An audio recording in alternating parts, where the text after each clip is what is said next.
नमस्कार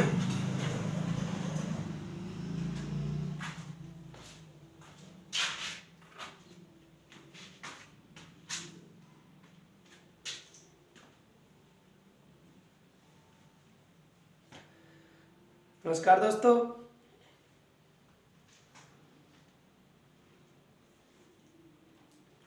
तो भाई, इससे पहले नोबेल पुरस्कार के ऊपर वीडियो अपलोड हुई थी। अब उससे आगे बात करेंगे, वो करंट का सेक्शन था।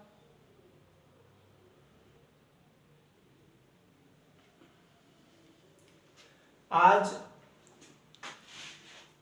जो मॉडर्न हिस्ट्री में चल रहे हैं, राष्ट्रीय आंदोलन जो हमारा चल रहा है, राष्ट्रीय आंदोलन में हम आज आगे की घटना पढ़ने वाले हैं। राष्ट्रीय आंदोलन में अब से पहले हमने बंगाल विभाजन पढ़ा है, भारतीय राष्ट्रीय कांग्रेस की स्थापना पढ़ी है, भारतीय राष्ट्रीय कांग्रेस के अधिवेशन पढ़े हैं। तो बंगाल विभाजन के बाद एक आंदोलन चला था जिसका नाम था स्वदेशी आंदोलन, जिसे बंगभंग आंदोलन भी कहते हैं। इस पर चर्चा करेंगे, बंगभंग आंदोलन क्या था, स्वदेशी आंदोलन क्या था। तो भाई, जो पीछे वाली वीडियो है YouTube पर, उनका जो रेशो है वो थोड़ा कम में अपलोड हुई है, जिसकी वजह से फुल स्क्रीन पर नहीं आ रही हैं। लगभग 3 वीडियो हैं ऐसी। तो अब के बाद जो वीडियो होंगी वो फुल स्क्रीन में आएंगी। तो वैसे उन्हें देखने में दिक्कत तो कुछ नहीं है। अब की बार जो अपलोड करेंगे हम फुल स्क्रीन में करेंगे, ठीक है। तो भाई, अब चर्चा करते हैं आगे। बंगाल विभाजन के बाद जो आंदोलन शुरू हुआ था उस पर बात करते हैं। मैंने आपको बताया था कि बंगाल विभाजन के बाद एक आंदोलन चला था बंगाल विभाजन को रोकने के लिए, बंगाल विभाजन के विरोध में, परंतु बंगाल विभाजन नहीं रुका था, ठीक है। तो बंगाल विभाजन नहीं रुका, कोई बात नहीं है, लेकिन बंगाल विभाजन के बाद जो आंदोलन चला था वो विशेषकर चर्चा में रहता है, इतिहास का एक पहलू है, तो उस पर हम चर्चा करेंगे। सबसे पहला सवाल आता है, बंगाल विभाजन के बाद कौन सा आंदोलन शुरू हुआ था, या बंगाल विभाजन के विरोध में कौन सा आंदोलन शुरू हुआ था। तो बंगाल विभाजन के विरोध में जो आंदोलन शुरू हुआ था उसका नाम था स्वदेशी आंदोलन। स्वदेशी आंदोलन, इस स्वदेशी आंदोलन को बंगभंग आंदोलन भी कहते हैं। स्वदेशी आंदोलन या बंग भंग आंदोलन भी इसे कहते हैं, बंग भंग आंदोलन।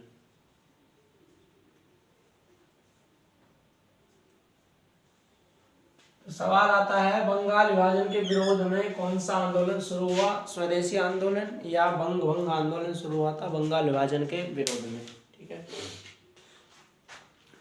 चलो, तो मैंने आपको बताया है कि बंगाल विभाजन हुआ, बंगाल विभाजन का निर्णय लिया गया लॉर्ड कर्जन द्वारा 19 जुलाई 1905 को। लॉर्ड कर्जन ने 19 जुलाई 1905 को बंगाल विभाजन का निर्णय लिया। जब बंगाल विभाजन के बाद आंदोलन चला बंगाल विभाजन के विरोध में, उस आंदोलन को हम स्वदेशी आंदोलन कहते हैं। स्वदेशी आंदोलन इतिहास में बहुत ही इम्पोर्टेंट और महत्वपूर्ण है, लेकिन बहुत से लोग इसको पढ़ते नहीं हैं। कुछ लोगों को लगा कि नया है, नया नहीं है, बहुत ही जरूरी है। बंगाल विभाजन के विरोध में जो आंदोलन चला था, तो जब स्वदेशी आंदोलन चला तो स्वदेशी आंदोलन की सबसे पहली विशेषता ये थी कि अब तक इतिहास में यह पहला आंदोलन था जो पूरे देश में फैला। स्वदेशी आंदोलन पहला आंदोलन था जो पूरे देश में फैला, जिसका विस्तार पूरे भारत में हुआ। इससे पहले जितने भी आंदोलन थे वो पूरे भारत में नहीं फैल पाए थे। ये पहला आंदोलन था। आगे जाके बहुत बड़े बड़े जन आंदोलन होंगे महात्मा गांधी के नेतृत्व में, लेकिन ये पहला आंदोलन था जो पूरे भारत में फैला। इससे पहले कोई भी आंदोलन नहीं था जिसका प्रसार पूरे भारत में हुआ। दूसरी बात, जो स्वदेशी आंदोलन था वो पहला आंदोलन था जिसमें महिलाओं ने भाग लिया। महिलाएं घर से बाहर आई। इस आंदोलन में महिलाएं धरने पर बैठी, विरोध प्रदर्शन किया महिलाओं ने ब्रिटिश सरकार के खिलाफ, अंग्रेजों के खिलाफ। तो पहला आंदोलन था जिसमें महिलाओं ने भाग लिया। सवाल बन सकता है, भारतीय इतिहास में राष्ट्रीय आंदोलन की कौन सी घटना थी जिसमें महिलाओं ने खुलकर विरोध किया या महिलाओं ने पहली बार भाग लिया। तो महिलाएं आगे तो बहुत आंदोलन में भाग लेंगी। ये पहला आंदोलन था जिसमें महिलाओं ने भाग लिया, जिसका नाम था स्वदेशी आंदोलन या फिर बंगभंग आंदोलन। बंगभंग आंदोलन का या स्वदेशी आंदोलन का जो सबसे अधिक प्रभाव पड़ा था वो साहित्य, कला और संस्कृति पर पड़ा था। इसका सबसे अधिक प्रभाव साहित्य, कला और संस्कृति पर पड़ा था बंगभंग आंदोलन का। अब ये तो समझ में आ गया होगा कि बंगभंग आंदोलन शुरू क्यों हुआ था। बंगाल विभाजन के विरोध में, बंगाल विभाजन के विरोध में, बंगाल विभाजन के खिलाफ लॉर्ड कर्जन ने बंगाल का विभाजन कर दिया था। इस बंगाल विभाजन के खिलाफ ही जो आंदोलन चलाया गया था उसे ही स्वदेशी या बंगभंग आंदोलन कहते हैं। ठीक है, अब सवाल ये है बंगभंग आंदोलन कैसे शुरू हुआ, इसकी हम घटनाओं पर चर्चा करते हैं। तो जब 19 जुलाई 1905 को लॉर्ड कर्जन ने बंगाल विभाजन का निर्णय लिया कि बंगाल का विभाजन किया जाएगा, तो इसके बाद जब बंगाल विभाजन का निर्णय लिया, इसके बाद 7 अगस्त, ये मैंने आपको पीछे वाली वीडियो में बताया था, 7 अगस्त 1905 को, 7 अगस्त 1905 को, 7 अगस्त 1905 को सुरेंद्रनाथ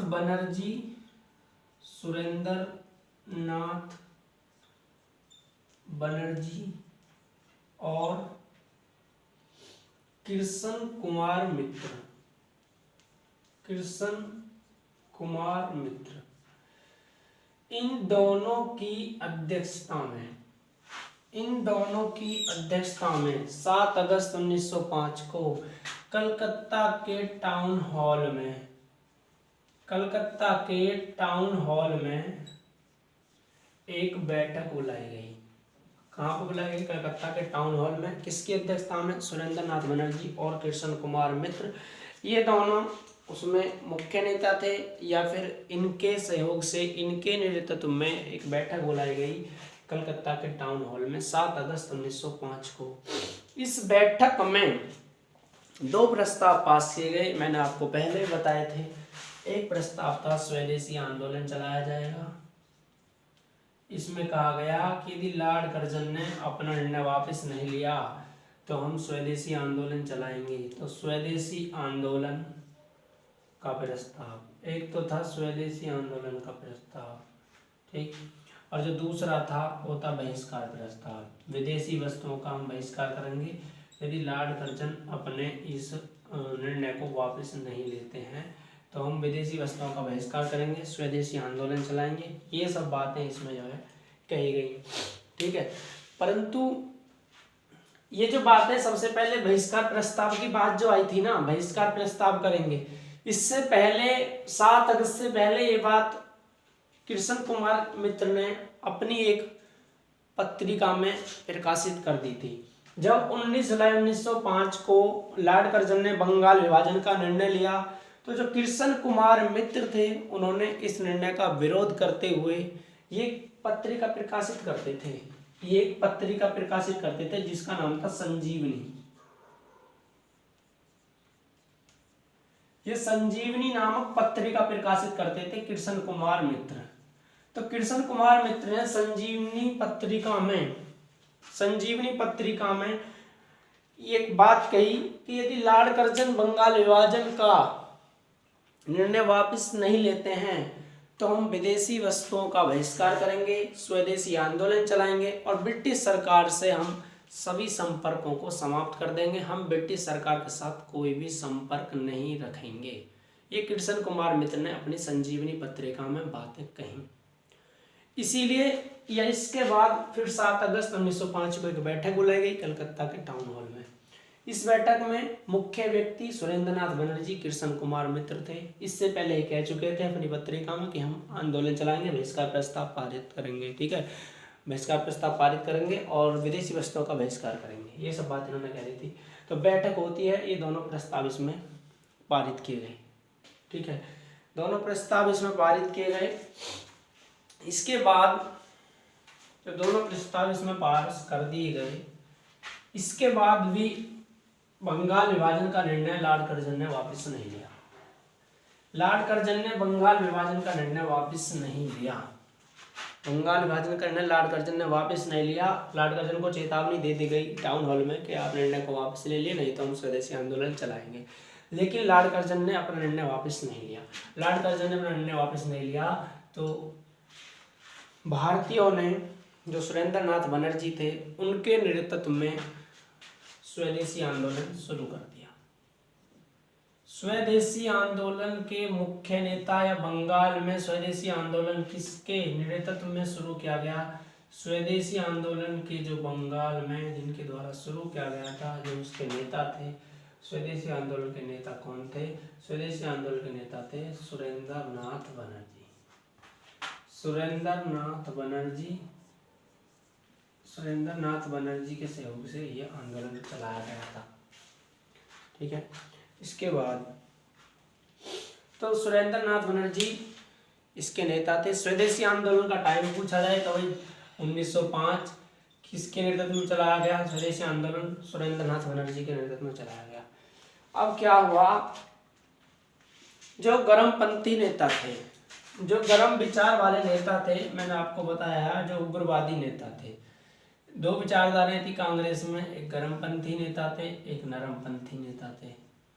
तो जो गर्मपंथी नेता थे वो इस आंदोलन को बंगाल से बाहर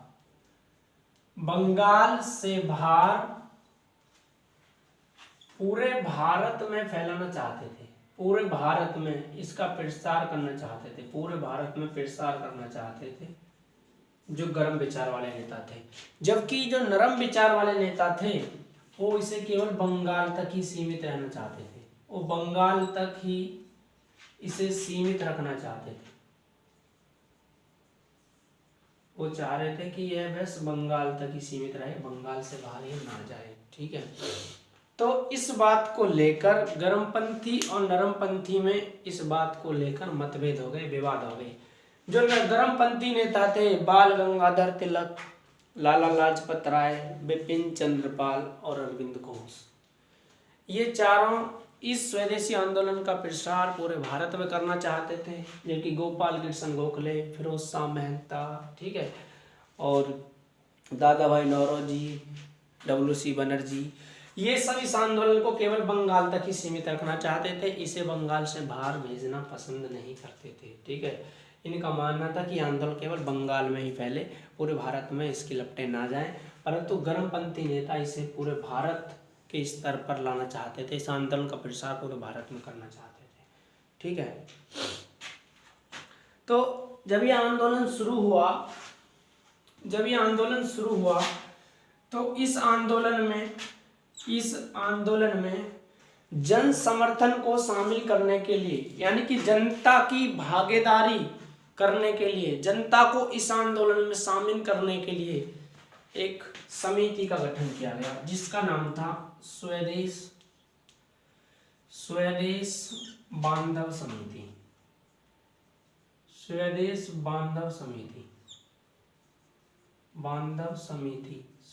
बांधव समिति की स्थापना किसने की थी? इसका संस्थापक कौन था?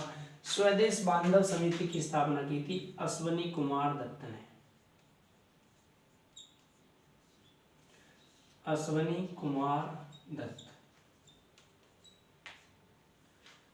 कुमार दत्त जो थे स्वामी विवेकानंद थे, शायद उनके भाई थे अश्वनी कुमार दत्त। तो इन्होंने स्वदेश बांधव समिति की स्थापना की थी। क्यों स्थापना की थी?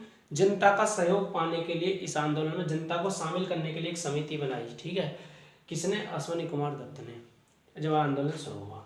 ठीक है, स्वदेशी आंदोलन का मुख्य नेता सुरेंद्र नाथ बनर्जी थे। तो जो गर्मपंथी थे लाला लाजपत राय, बाल गंगाधर तिलक, अरविंद घोष, विपिन चंद्र पाल, इन्होंने इस आंदोलन को पूरे भारत के स्तर पर या पूरे भारत में फैलाने का काम करा, बंगाल से बाहर फैलाने का काम करा। तो महाराष्ट्र में जो स्वदेशी आंदोलन फैलाया, या महाराष्ट्र में इस आंदोलन का जो प्रचार किया, वो क्या था? बाल गंगाधर तिलक ने। महाराष्ट्र में स्वदेशी आंदोलन के नेता कौन थे? महाराष्ट्र में स्वदेशी आंदोलन के नेता कौन थे? महाराष्ट्र में स्वदेशी आंदोलन के नेता बाल गंगाधर तिलक व उनकी पुत्री केतकर। बाल गंगाधर तिलक की पुत्री का नाम था केतकर।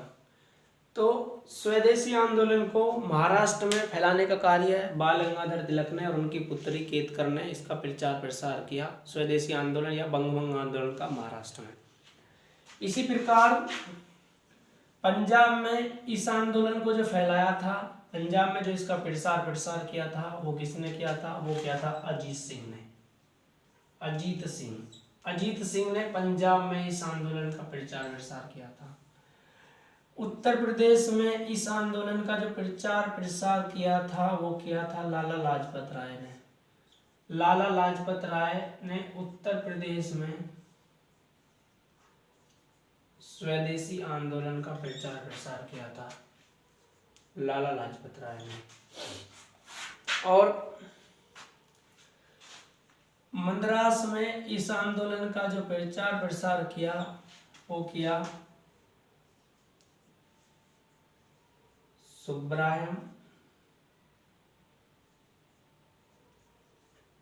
सुब्रायणम अय्यर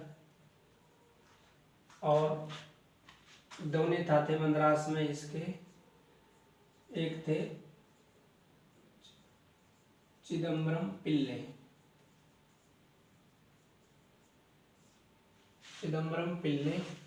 और सुब्रायम अय्यर, ये दोनों मद्रास में इसके नेता थे। मद्रास में स्वदेशी आंदोलन को इन्होंने फैलाया था। इसके बाद दिल्ली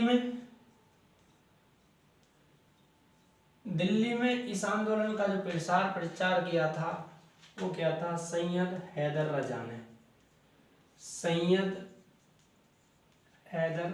रजा। ये दिल्ली में इस आंदोलन का प्रचार कर रहे थे।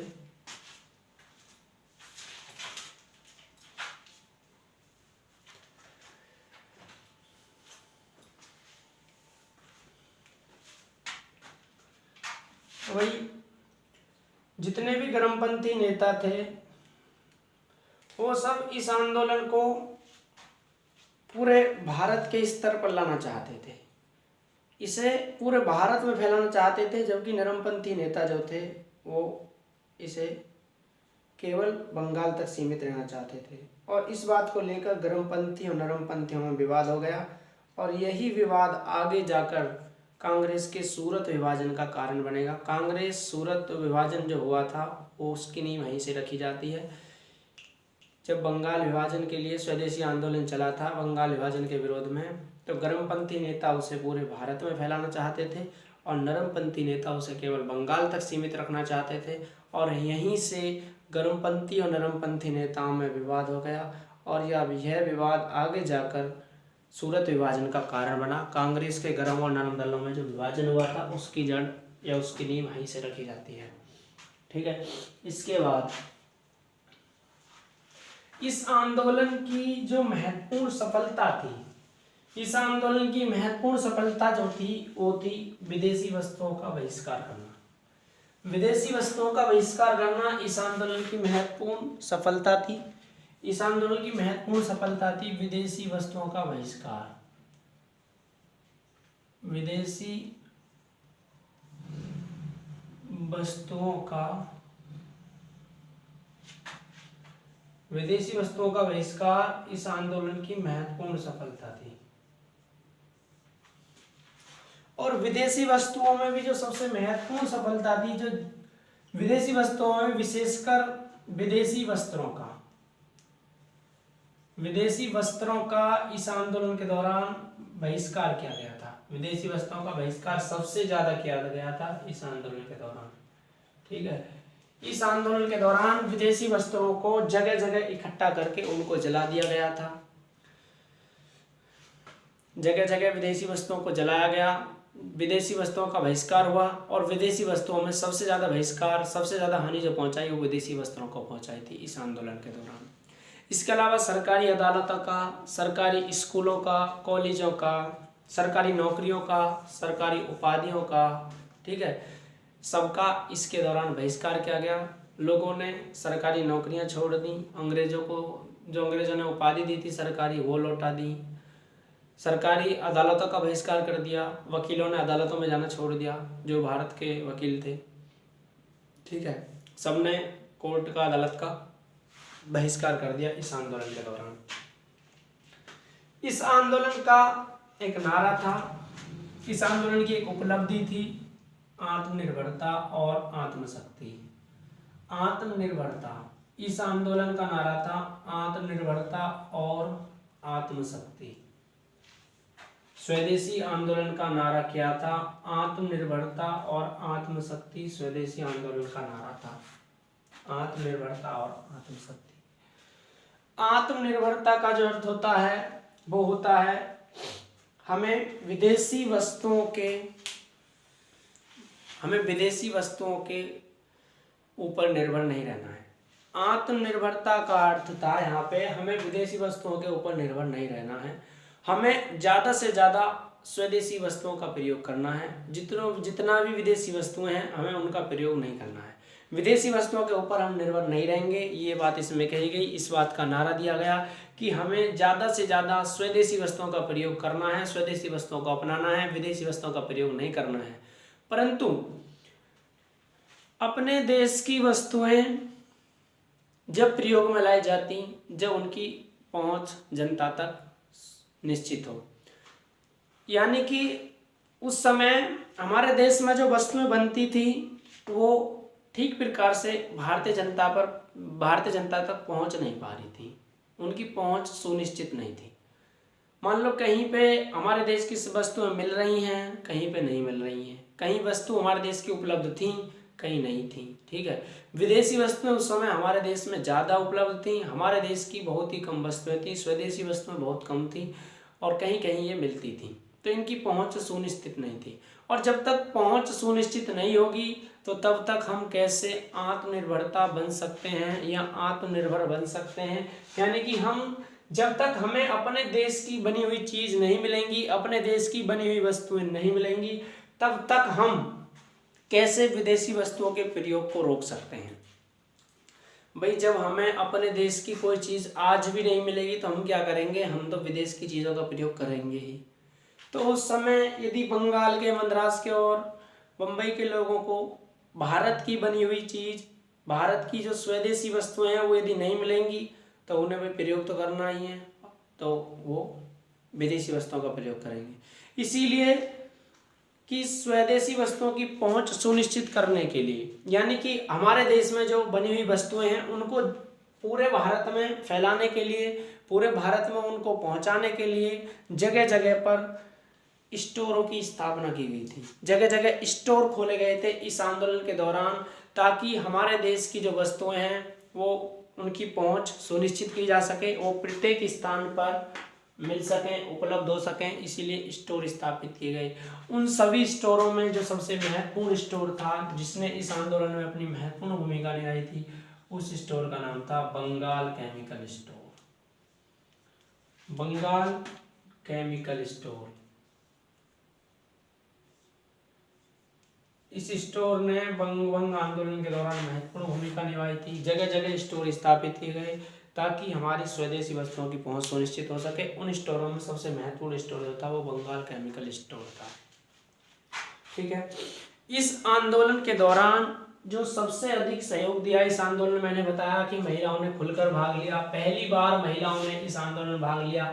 यह ऐसा पहला आंदोलन था जिसमें महिलाओं ने खुलकर भाग लिया था, या महिलाएं इस आंदोलन में घरों से बाहर निकली थी। इससे पहले ऐसा कोई आंदोलन नहीं था जिसमें महिलाओं ने खुलकर भाग लिया हो, ठीक है। महिलाओं ने भाग नहीं लिया था, पहला आंदोलन था। इस आंदोलन में महिलाओं ने भाग लिया, पूरे देश में फैलने वाला पहला आंदोलन था। इसके अलावा जो सरकारी स्कूल थे, कॉलेज थे, ब्रिटिश सरकार के अधीन जो सरकारी स्कूल कॉलेज थे, उनमें जो पढ़े लिखे युवा थे, जो युवा वर्ग था, उसने भी इस आंदोलन में खुलकर भाग लिया था। जो युवा वर्ग था, आपके जैसे जो युवा वर्ग थे स्कूल कॉलेज में जो जाते थे, उन्होंने इस आंदोलन में खुलकर भाग लिया, अपना पूरा सहयोग दिया। जब वो स्कूल कॉलेज से आते थे तो रास्ते में वो विदेशी वस्त्रों को इकट्ठा करते थे और उनमें आग लगा देते थे। वो विदेशी वस्त्रों को जगह जगह जलाते थे। और सबसे ज़्यादा जो इस आंदोलन में युवा वर्ग ने भाग लिया था वो कलकत्ता विश्वविद्यालय के थे।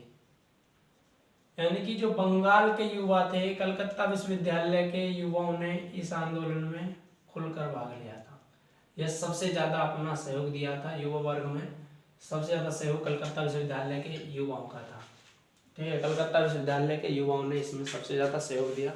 कलकत्ता विश्वविद्यालय के युवा रास्ते में विदेशी वस्त्रों को इकट्ठा करके जलाते थे।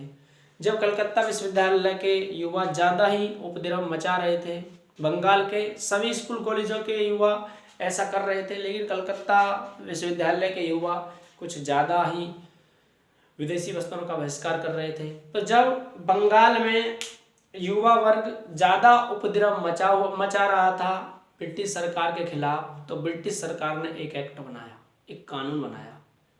ब्रिटिश सरकार ने एक कानून पास किया और कानून पास करके उसने बंगाल के स्कूल और कॉलेजों से ये कहा, जो स्कूल और कॉलेज थे उन पे दबाव बनाया, उनसे ये कहा कि आप या तो अपने इन छात्रों को रोक लीजिए, ये आंदोलन में भाग न लें, या तो आप अपने इन छात्रों को रोक लो जो आंदोलन में भाग ले रहे हैं, विदेशी वस्त्रों का बहिष्कार कर रहे हैं, इन्हें रोक लो, नहीं तो आपको जो आर्थिक सहायता दी जा रही है हमारी तरफ से वो बंद कर दी जाएगी और आपकी मान्यता रद्द कर दी जाएगी। जो युवा वर्ग स्वदेशी आंदोलन में भाग ले रहा था उसको रोकने के लिए ब्रिटिश सरकार एक कानून लाती है, एक एक्ट पारित करती है। उस एक्ट के तहत जो बंगाल के कॉलेज थे, सरकारी स्कूल थे जो ब्रिटिश के अधीन थे उस समय, उन पर यह दबाव डाला गया कि आप अपने छात्रों को संभाल कर रखिए, आप अपने छात्रों पर प्रतिबंध लगाइए, वो इस आंदोलन में ना कूदें। और यदि वो इस आंदोलन में कूदते हैं, यदि आप नहीं रोक पाते हो तो आपको जो भी सहायता दी जाती है, जो भी पैसा रुपया दिया जाता है सरकार की तरफ से स्कूल के लिए, आपको वो नहीं मिलेगा, वो समाप्त कर दिया जाएगा और आपकी सरकारी मान्यता भी स्कूल कॉलेज की समाप्त कर दी जाएगी। तो भाई उन वहाँ के जो स्कूल कॉलेज थे, उनके जो मुखिया थे, अध्यक्ष थे या जो भी प्रधानाचार्य थे, उन्होंने युवाओं को रोकने का प्रयास किया, परंतु जब युवा नहीं रुके तो युवाओं ने क्या कार्य करा, युवाओं ने स्कूल कॉलेज ही छोड़ दिए। जो युवा वर्ग था उसने इस आंदोलन के दौरान स्कूलों का भी बहिष्कार कर दिया, कॉलेजों का भी बहिष्कार कर दिया, उन्होंने स्कूल जाना ही बंद कर दिया, उन्होंने शिक्षा के लिए स्कूल जाना ही बंद कर दिया, उन्होंने अपना स्कूलों का त्याग दे दिया। जब उन्होंने स्कूल छोड़ दिए तो जो रविंद्रनाथ टैगोर थे उनकी कह सकते हैं उनके सहयोग से एक स्वदेशी स्कूल कह सकते हैं या फिर राष्ट्रीय शिक्षा को बढ़ावा मिला और एक स्कूल की कॉलेज की स्थापना हुई। स्कूल की स्थापना हुई 1905 में, जिसका नाम था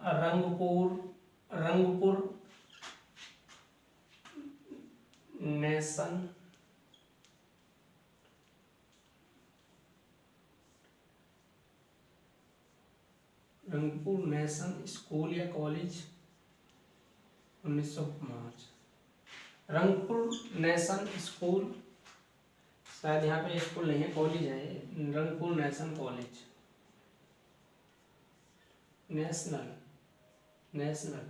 रंगपुर नेशनल कॉलेज, इसकी स्थापना होती है 1905 में और रविंद्रनाथ टैगोर के सहयोग से। मतलब जब युवाओं ने स्कूल कॉलेजों में जाना छोड़ दिया तो इससे राष्ट्रीय शिक्षा को बढ़ावा मिला और एक राष्ट्रीय भारत की तरफ से एक स्कूल स्थापित हुआ, कॉलेज स्थापित हुआ, रंगपुर नेशनल कॉलेज 1905। पूछा है रंगपुर नेशनल कॉलेज की स्थापना 1905 में हुई थी। ठीक है, इसके बाद हुआ क्या, ये पूछा जाता है इस आंदोलन का सबसे अधिक प्रभाव किस पर रहा है। इस आंदोलन का सबसे अधिक प्रभाव जो पड़ा था वो साहित्य और कला के क्षेत्र पर पड़ा था। साहित्य और कला पर सबसे अधिक प्रभाव था, साहित्य और कला पर सबसे अधिक प्रभाव।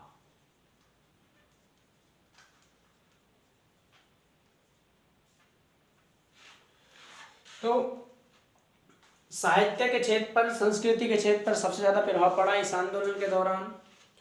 इस आंदोलन में तेजी लाने के लिए रविंद्रनाथ टैगोर ने बंगला भाषा में एक गीत लिखा। बंगला भाषा में रविंद्रनाथ टैगोर ने एक गीत लिखा जिसका नाम था अमार सोनार।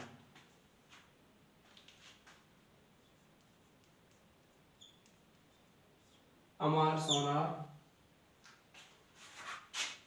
रविंद्रनाथ टैगोर ने बांग्ला भाषा में एक गीत लिखा जिसका नाम था अमार सोनार।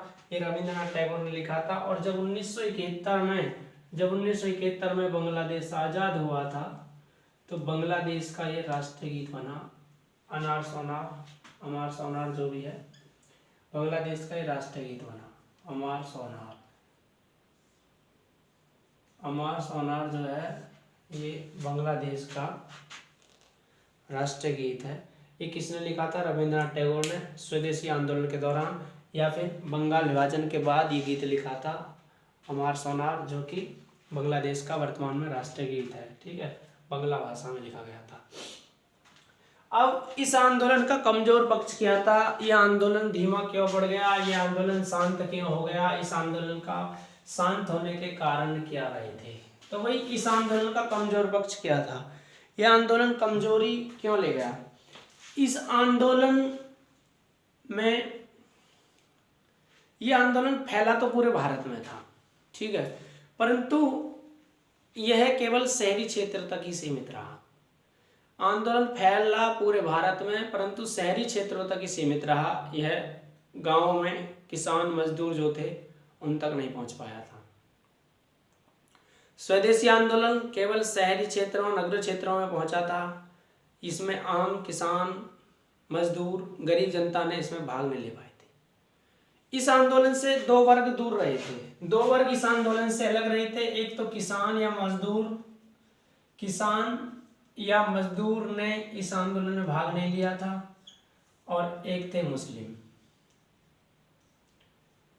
मुस्लिमों ने भी इस आंदोलन में भाग नहीं लिया। वास्तव में कारण ये था क्योंकि बंगाल में जो किसान और मजदूर थे अधिकतर वो मुस्लिम थे।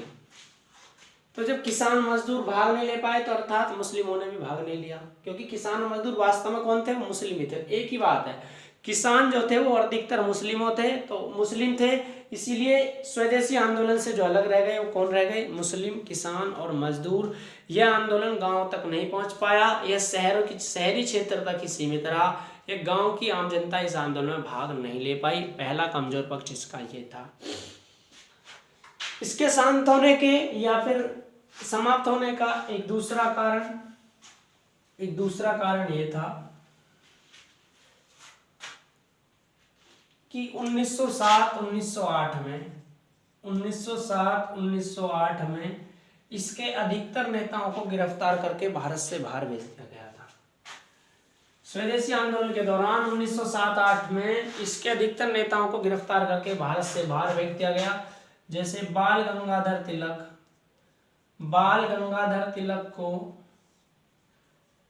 इस आंदोलन के दौरान या 1907-08 के दौरान गिरफ्तार करके बर्मा भेज दिया गया था। बर्मा की मांडले जेल में भेज दिया गया था। किसको? बाल गंगाधर तिलक को, ठीक है। और बर्मा की मांडले जेल में रहकर बाल गंगाधर तिलक ने एक पुस्तक लिखी थी जिसका नाम था गीता रहस्य। ये अब की बार 2020 UPPCS प्रीलिम्स में पूछा गया है कि बाल गंगाधर तिलक ने बर्मा की मांडले जेल में रहकर कौन सी पुस्तक लिखी है। उनकी पुस्तक का क्या नाम था? उनकी पुस्तक का नाम था गीता रहस्य। तो इस आंदोलन के दौरान बाल गंगाधर तिलक को गिरफ्तार करके बर्मा भेज दिया गया, बर्मा की मांडले जेल में, जहां उन्होंने पुस्तक लिखी गीता रहस्य। इसके अलावा अश्वनी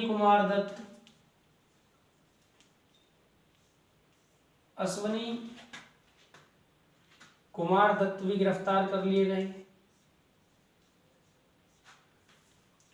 कृष्ण कुमार मित्र भी गिरफ्तार कर लिए गए। तो अधिकतर इसके जो नेता थे वो गिरफ्तार कर लिए गए, जिसके कारण इसका कोई महत्वपूर्ण नेता नहीं बचा जो इस आंदोलन को आगे बढ़ा सके। इसके अधिकतर नेता गिरफ्तार हो गए, और जब किसी आंदोलन का कोई नेता नहीं रहेगा तो वह आंदोलन आगे नहीं बढ़ सकता। यदि किसी आंदोलन का नेता नहीं होगा तो आंदोलन को आगे नहीं ले जाया जा सकता, निश्चित है वो आंदोलन समाप्त हो जाएगा। तो इस आंदोलन के अधिकतर नेता गिरफ्तार हो गए, जिसके कारण यह आंदोलन धीमा पड़ गया और आंदोलन यह पूरी तरह से समाप्त हो गया।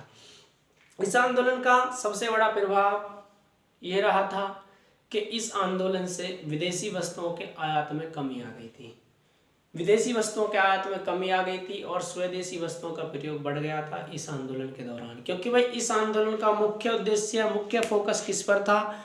इस आंदोलन का मुख्य फोकस था स्वदेशी वस्तुओं के प्रयोग को बढ़ावा देना। हमें विदेशी वस्तुओं का बहिष्कार करना है और स्वदेशी वस्तुओं के प्रयोग को बढ़ावा देना है। तो स्वदेशी वस्तुओं के प्रयोग को बढ़ावा दे रहा था आंदोलन, इसीलिए विदेशी वस्तुओं का प्रयोग जो है वो कम हो गया था।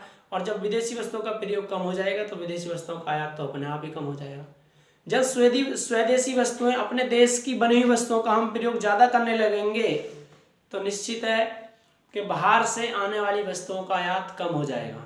ठीक है, इसीलिए जब इस आंदोलन के दौरान अपने देश में बनी हुई वस्तुओं का प्रयोग अधिक किया गया, इसीलिए विदेशी वस्तुओं का आयात कम हो गया था। ठीक है, तो भाई ये स्वदेशी आंदोलन था। इसके बाद हम जल्दी कांग्रेस का सूरत विभाजन लेकर आएंगे, मुस्लिम लीग लेकर आएंगे। ठीक है, क्रांतिकारी घटनाएं होंगी। तो भाई जो स्पेशल एनटीपीसी के लिए आगे जल्दी 1 या 2 दिन में संयुक्त राष्ट्र के बारे में बताया जाएगा पूरे विस्तार से। 2-3 क्लास होंगी संयुक्त राष्ट्र संघ पे। संयुक्त राष्ट्र संघ क्या है, स्थापना क्यों हुई थी, तो संयुक्त राष्ट्र संघ जरूर पढ़ें। प्रत्येक परीक्षा में संयुक्त राष्ट्र संघ से सवाल आते हैं। संयुक्त राष्ट्र संघ और जितने भी अंतर्राष्ट्रीय राजनीतिक संगठन हैं उन सब के बारे में हम विस्तार से चर्चा करेंगे एक एक करके।